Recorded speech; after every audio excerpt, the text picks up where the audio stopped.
Good morning children. बच्चों, आप लोग कैसे हैं? आशा करती हूँ कि आप लोग अच्छे होंगे। चलिए, आज हम हिस्ट्री का 4th chapter forest society and colonialism पढ़ने जा रहे हैं, है ना। अब फॉरेस्ट सोसाइटी क्या है? आप सभी जानते हैं, फॉरेस्ट का मतलब होता है वन, है ना, वन्य, और सोसाइटी मतलब समाज। तो आज हम फॉरेस्ट के बारे में जानेंगे। यहाँ पे देखते हैं, take a quick look around your school and home and identify all the things that's come from forest. The paper in the book you are reading, desks and tables, door and windows, the dyes that color your clothes, spices in your food, है ना। ये सब चीज़ें हम देखते हैं। आपने अपने स्कूल, घर के चारों ओर नज़र दौड़ाकर देखा होगा कि सभी वस्तुओं को पहचाने जो जंगल की है ना। जैसे आपके आसपास क्या है? बुक, है ना, बुक का कागज, मेज, टेबल, कुर्सियां हैं, दरवाजे, खिड़कियां हैं, और जो आपने कपड़े पहने हैं उनके रंग, मसाले, ये सब चीज़ें जो है हमें वन से प्राप्त होती है। और भी चीज़ें हमें वन से मिलती है, जैसे मसाले, है ना, और जो टॉफ़ी में सेलोफेन रैपर, बीड़ियों, जो बीड़ी होती है ना, पीने वाली बीड़ी, वो, उसके तेंदुर पत्ते, बीड़ी के पत्ते जो होते हैं वो हमें। और फॉरेस्ट से क्या मिलता है? शहद, गोंद, है ना, गम, कॉफ़ी, चाय चाय और रबड़। साथ ही चॉकलेट में इस्तेमाल होने वाला जो तेल, है ना, तेल जो साल के बीजों से निकलता है ना।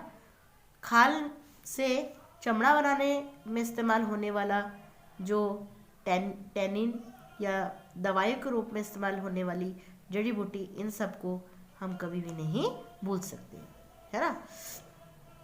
बांस और जो जलाने की लकड़ी होती है वो, घास, कच्चा कोयला, कोल जो होता है, पैकिंग में उपयोग होने वाली जो भी वस्तुएं होती हैं, फल फ्रूट, पशु पक्षी और ढेरों सारी चीज़ें हमें जंगलों से ही मिलती है ना। अमेज़न या फिर जो वेस्ट जो जो वेस्टर्न घाट्स है, उसमें जंगलों में एक ही टुकड़े में पौधों पर लगभग 500 प्रजातियां मिल जाती हैं, ठीक है। A lot of this diversity is fast disappearing between 1700 and 1995. The period of the industrialization, 13.9 million square kilometer of forest or 9.3% of the world's total area was cleaned for industrial uses, cultivation, pasture and fuel foods. आप देखिए, जैसे आपको पता है कि ये जो है सब बहुत जल्दी से समाप्त होते जा रहा है। जो इंडस्ट्रियलाइजेशन है उसके दौर में 1700 सेंचुरी से लेकर 1975 के बीच 139 स्क्वायर किलोमीटर जंगल, यानी कि दुनिया का जो पूरा क्षेत्र है ना, क्षेत्रफल है, एरिया है, उसका 9.3% भाग पर जो है इंडस्ट्रियल के लिए इस्तेमाल किया जाता है। खेती बाड़ी और जो पशु के चराने के लिए जगह है वो, और जो फ्यूल वुड है उसके लिए साफ किया जाता है जंगलों को, है ना। इसके बाद देखिए, वाई डिफॉरेस्टेशन, है ना। डिफॉरेस्टेशन क्या होता है? वनों का विनाश क्या होता है ना, क्यों हो रहा है वनों का विनाश, क्यों? The disappearance of forest is reference to as deforestation.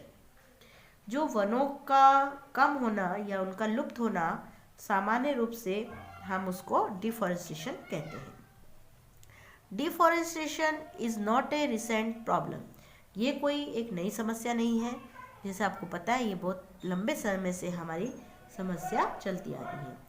वैसे तो ये प्रक्रिया कई सदियों से चल रही है, लेकिन जो है ये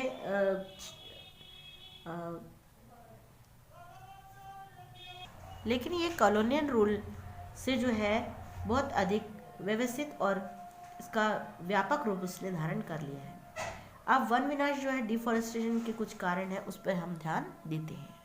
उसके अंतर्गत आता है लैंड टू बी इम्प्रूव। सबसे पहले ज़मीन को हम बेहतर बनाएं, इम्प्रूव करें, है ना। जो 1600 में हिंदुस्तान का जो पूरा एरिया है उसका लगभग 1/6 जो है इंडिया के लैंडमार्क्स पर खेती की जाती है। आज ये जो डाटा है ना, वह आधे तक पहुंच गया है। इन सदियों में जैसे जैसे आबादी बढ़ती गई और खाने की चीज़ों की मांग बढ़ी, उसमें वृद्धि हुई, वैसे वैसे किसानों ने जंगलों को साफ करके खेती करना शुरू कर दिया। उसकी सीमाएं बढ़ गई खेती करने की। और जो कॉलोनीज पीरियड था ना, कॉलोनीज पीरियड में खेती में तेजी से फैलाव भी आया। ठीक है, इसकी कई वजहें थी। पहले जो ब्रिटिश थे उनने जो व्यावसायिक फसलें थी, है ना, जो उस जैसे पटसन, है ना, कॉमर्शियल जो क्रॉप्स थी जैसे जूट, शुगर, वीट, कॉटन, कौन सी क्रॉप्स थी, कॉमर्शियल, है ना, उसके जो प्रोडक्शन था उसको जमकर उन्होंने अप्रिशिएट किया। फिर 19वीं सेंचुरी में यूरोप की बढ़ती शहरी आबादी का पेट भरने के लिए जो खाने की चीज़ें थी और जो इंडस्ट्रियल उद्योग था, उत्पादन था, उसके लिए कच्चे माल जो रॉ मटेरियल था उसकी आवश्यकता थी। लिहाजा इन क्रॉप्स की मांग में इफाजा हुआ, मुनाफा हुआ। दूसरी वजह सेकंड ये थी कि जब 19वीं सेंचुरी की जो शुरुआत थी उसमें जो कॉलोनीज स्टेट्स थे उन्हें सरकार ने जंगलों को अनुत्पादक समझा। उन्होंने सोचा कि ये अनप्रोडक्टिव है ना। इसके हिसाब से इसे व्यर्थ पर खेती करके उसके राजस्व था और जो कृषि प्रोडक्शन था उसको पैदा किया जा रहा था और उस तरह राज्य की आय में बढ़ोतरी की जा सकती थी। मतलब क्या करा, जो कॉलोनीज स्टेट थे, सरकार ने जंगलों को क्या बताया कि अनप्रोडक्टिव उन्होंने समझा। उनके हिसाब से यह व्यर्थ के व्यावन पर खेती करके उससे राजस्व और कृषि उत्पादों को पैदा किया जा सकता है। उन्होंने सोचा कि इस पर हम जो टैक्स है वो लगा दें और जो कृषि जो प्रोड्यूस होता है ना, कृषि के जो चीज़ें होती है, प्रोड्यूस होता है, एग्रीकल्चर प्रोड्यूस होता है, उसको हम कर सकते हैं, उसको बढ़ावा दे सकते हैं। तो इस तरह राज्य जो स्टेट है उसकी जो इनकम है उसमें बढ़ोतरी की जा सकती है इस तरीके। इसी वजह से 1880s से लेकर 1920s के बीच में जो एग्रीकल्चर योग्य जो भूमि थी, ज़मीन थी, उसके क्षेत्र में उसका जो एरिया था, कल्टीवेटेड एरिया था, वो 6.7 मिलियन हेक्टेयर बढ़ गया था। ठीक है, खेती के विस्तार के लिए, है ना, जो उसके एक्सपेंशन ऑफ कल्टीवेशन के लिए खेती का विस्तार को हम विकास का सूचक भी मान सकते हैं। ये क्या था, expansion of cultivation is a sign of progress, ये एक विकास का सूचक भी था, है ना।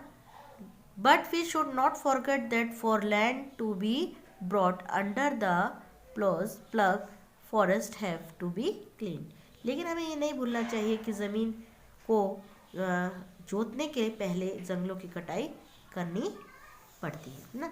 खेती हम तभी कर सकते हैं जब हम जंगलों को साफ करेंगे। बिना जंगल को साफ करें तो हम खेती योग्य भूमि को नहीं बना सकते हैं। By the early 19th century oak forest in England were disappearing. 19 जो सेंचुरी थी उसके शुरुआत में इंग्लैंड में जो ओक के जंगल थे वो बिल्कुल पूरी तरह से समाप्त हो गए थे। इसी वजह से जो था टिम्पर जो सप्लाई था है ना, नौसेना में जो लकड़ी, शाही लकड़ी भेजी जाती थी, उसकी जो मांग को पूरा करने में मुश्किल आ खड़ी हुई थी। मजबूत और जो टिकाऊ लकड़ी थी, है ना, उसके रोज की आपूर्ति के बिना अंग्रेजी जहाज भला कैसे बन सकते थे। अंग्रेजी जहाज के लिए लकड़ी की आवश्यकता पड़ती थी, और जहाज़ों के बिना शाही सत्ता कैसे बचाई और बनाई रखी जा सकती थी। 1920s की सेंचुरी में खोजी दस्ते हिंदुस्तान की वन संपदा का अन्वेषण करने के लिए भेजे गए, है ना। 1922 में जो है, जो पार्टीज भेजी गई इंडिया के अंदर, ताकि वो फॉरेस्ट को देख सके कि किस प्रकार से फॉरेस्ट रिसोर्स उनको मिल सके। एक सेंचुरी के भीतर बड़े पैमाने पर पेड़ जो थे वो काटे जाने लगे, और जो है लकड़ी का हिंदुस्तान से निर्यात होने लगा, है ना, लकड़ी बाहर जाने लगी। 1950s के अंदर जो है रेल लाइन, जो रेलवे लाइंस थी, है ना, रेलवे लाइन के प्रचार के लिए लकड़ी के लिए एक नई तरह की मांग पैदा हुई। लकड़ी जो रेल जिस पे चलती है, वो रेल लाइन बनाने के लिए लकड़ी की आवश्यकता थी। ठीक है, जो शाही जो ट्रुप्स थे, है ना, शाही जो सेना थी, ट्रुप्स थे, शाही ट्रुप्स थे, है ना, एम्परेयर इसको बोलते हैं, इम्पीरियल ट्रुप्स, वो उनके आने से और उनके व्यापार के लिए रेल लाइनें अनिवार्य थी। इंजनों को चलाने के लिए ईंधन के तौर पर, है ना, फ्यूल के तौर पर, और रेल के पटरों को जोड़े रखने के लिए स्लीपरों के रूप में लकड़ी की भारी ज़रूरत थी, है ना। आपने देखा होगा पहले के टाइम में लकड़ी का प्रयोग ज़्यादा होता था। एक मील थी, उस पे, है ना, उस ट्रैक पर, रेलवे ट्रैक पर के लिए 1760 से लेकर 2000 स्लीपरों की आवश्यकता पड़ती थी। ठीक है, उसके बाद भारत में जो रेल लाइंस थी वो 1860 के दशक में तेजी से फैली। 1890 के लगभग 25,000 किलोमीटर लंबी लाइन बिछाई जा चुकी थी। 1946 में इन लाइन की लंबाई 7,65,000 किलोमीटर तक बढ़ चुकी थी। रेल लाइन के बढ़ावे के साथ साथ बड़ी तादाद में पेड़ की भी कटाई होने लगी थी। सिर्फ मद्रास में प्रेसिडेंसी में 1800 के सेंचुरी में 35,000 प्रतिवर्ष, है ना, प्रत्येक ईयर पेड़ स्लीपरों के लिए काटे गए। जो गवर्नमेंट थी उसने आवश्यक मात्रा की जो पूर्ति है उसके लिए निजी ठेके भी लिए। इन ठेकेदारों के बिना सोचे समझे पेड़ काटना शुरू कर दिया। रेल लाइंस थी उनके आसपास जंगल जो थे बहुत तेजी से उसकी जंगलों को काट रहे थे, उनका गायब हो रहा था, जंगल वहाँ से साफ हो रहे थे। तो वो अपने लाइन के लिए, रेलवे लाइन बिछाने के लिए जंगलों को बहुत तेजी से काट रहे थे। फिर क्या है, प्लांटेशन मतलब होता है प्लांटों को लगाना या बागवान, है ना। यूरोप में चाय, जिसको हम टी बोलते हैं, कॉफ़ी और रबर, है ना, इसकी बढ़ती मांग को पूरा करने के लिए इन वस्तुओं के बागवान बने, है ना। यहाँ पर कहाँ पर, यूरोप में किसकी मांग हो रही थी, टी की, कॉफ़ी की और रबर की, और इनकी मांग बढ़ने से वहाँ पर प्लांटेशन की ज़रूरत पड़ी। ठीक है, और इसके लिए भी जो नेचुरल वन थे उनको भारी हिस्सा साफ कर दिया गया, और जो कॉलोनियल गवर्नमेंट थे उन्होंने क्या करा, जंगलों को अपने कब्जे में लेकर उनके बड़े हिस्से को बहुत सस्ते दरों में यूरोप को बागान मालिकों को सौंप दिया। इस जो पूरा एरिया था, इलाकों में बाड़ाबंदी करके जंगलों को साफ कर दिया गया और टी और कॉफ़ी की खेती की जाने लगी। फिर है the rise of the commercial forestry. ठीक है, इसमें क्या था कि हमने पहले देखा कि जहाज और रेल की जो पटरियां थी उनको बिछाने के लिए अंग्रेजों ने जंगलों को साफ कर दिया था।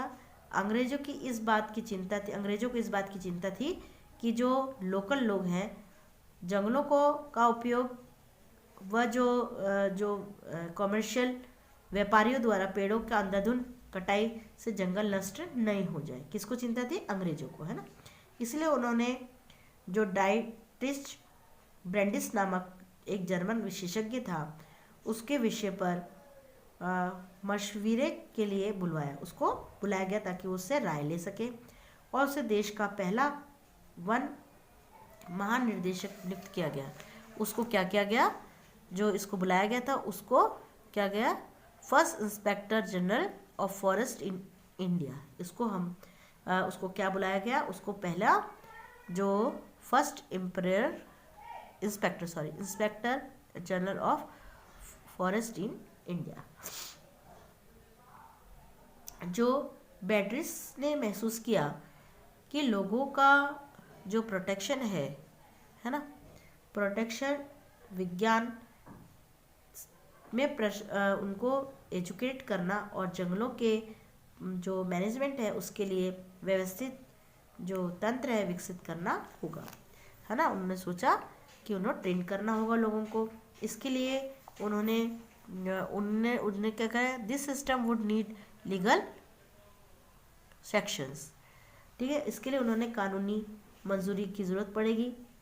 जो वन संपदा है, वन रिसोर्स है, उसका उपयोग संबंधी नियम तय करने पड़ेंगे। पेड़ों की कटाई और पक्षियों के जो चरने की जगह है जैसी गतिविधियों पर थोड़ा सा पाबंदी लगाई जाएगी। जंगलों को लकड़ी उत्पादन के लिए आरक्षित किया जाएगा, वनों में लकड़ी उगाई जाएगी, इसके लिए एक रिजर्व जगह बना दी जाएगी। इस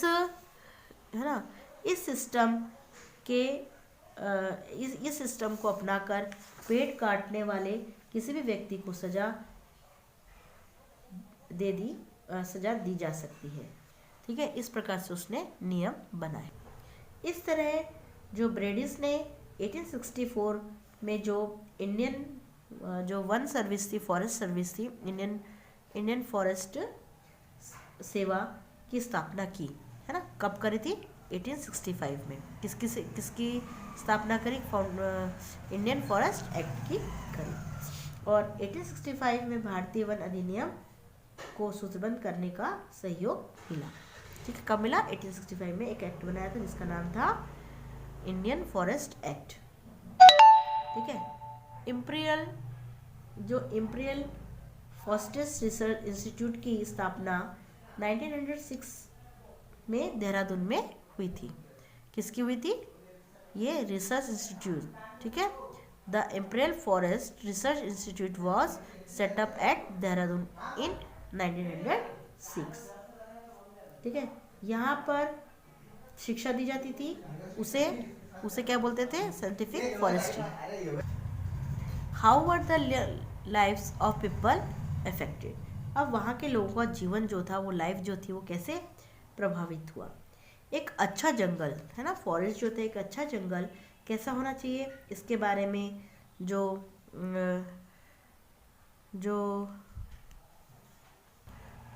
फॉरेस्टर्स थे और जो विलेजर थे उनके विचार बहुत अलग थे। जहाँ एक तरफ ग्रामीण जो गांव के लोग थे उनकी अलग अलग ज़रूरतों, जैसे क्या ज़रूरत थी गांव वालों की? जैसे चूल्हा जलाने के लिए लकड़ी, चारे और पत्तों की आपूर्ति के लिए वन के विभिन्न प्रजातियों का मेल चाहते थे। वहीं वन विभाग को ऐसे पेड़ों की ज़रूरत थी जो जहाज़ों और रेलों के लिए इमारती लकड़ी दे सके। ऐसी लकड़ियाँ जो सख्त, लंबी और सीधी हों। लेकिन सागौन और साल जैसी प्रजातियों को प्रोत्साहन किया गया और दूसरी किस्में काट दी गई। ठीक है, जो फॉरेस्ट प्रोडक्ट थे, है ना, वन इलाकों के में लोग जो है वो रूट्स, लीव्स, फ्रूट्स, है ना, कंद मूल, फल, पत्ते आदि जो वन प्रोडक्ट है, वन उत्पाद को विभिन्न जरूरत के लिए उपयोग करते हैं। फल और जो रूट्स होती हैं पोषक खाद्य होते हैं, बहुत ही पौष्टिक होते हैं। विशेषकर जब मानसून के दौरान जब फसल कट कर घर में आई हो। दवाओं के लिए जड़ी बूटी का इस्तेमाल होता है। लकड़ी का प्रयोग हल जैसे खेती के लिए औजार बनाने के लिए किया जाता है। बांस के बेहतरीन बाड़े बनाए जाते हैं और इसका उपयोग छतरी और टोकरी बनाने के लिए भी किया जाता है। किसका? बांस का। सूखे हुए जो कुम्हेड़े के खोल का प्रयोग पानी की बोतल के रूप में किया जा सकता है। जंगलों में लगभग सब कुछ उपलब्ध है। जंगल में सब चीज़ मिल जाती है। पेड़ों को जोड़ जोड़कर कोकोफेलो किस्म के पत्तल और डोने बनाए जाते हैं। ठीक है। और स्याही की लताओं जो बेल होती हैं, ये है ना शाही, इसकी जो बेल होती है उससे क्या बनती है? रोप बनती है, रस्सी बनती है। और सेमूर के जो कांटेदार छाल पर सब्जियां छिली जा सकती है। महुए के पेड़ से खाना पकाने और रोशनी के लिए तेल निकाला जा सकता है ना। ये सब चीज़ यहाँ पर लिखा हुआ है। ठीक है।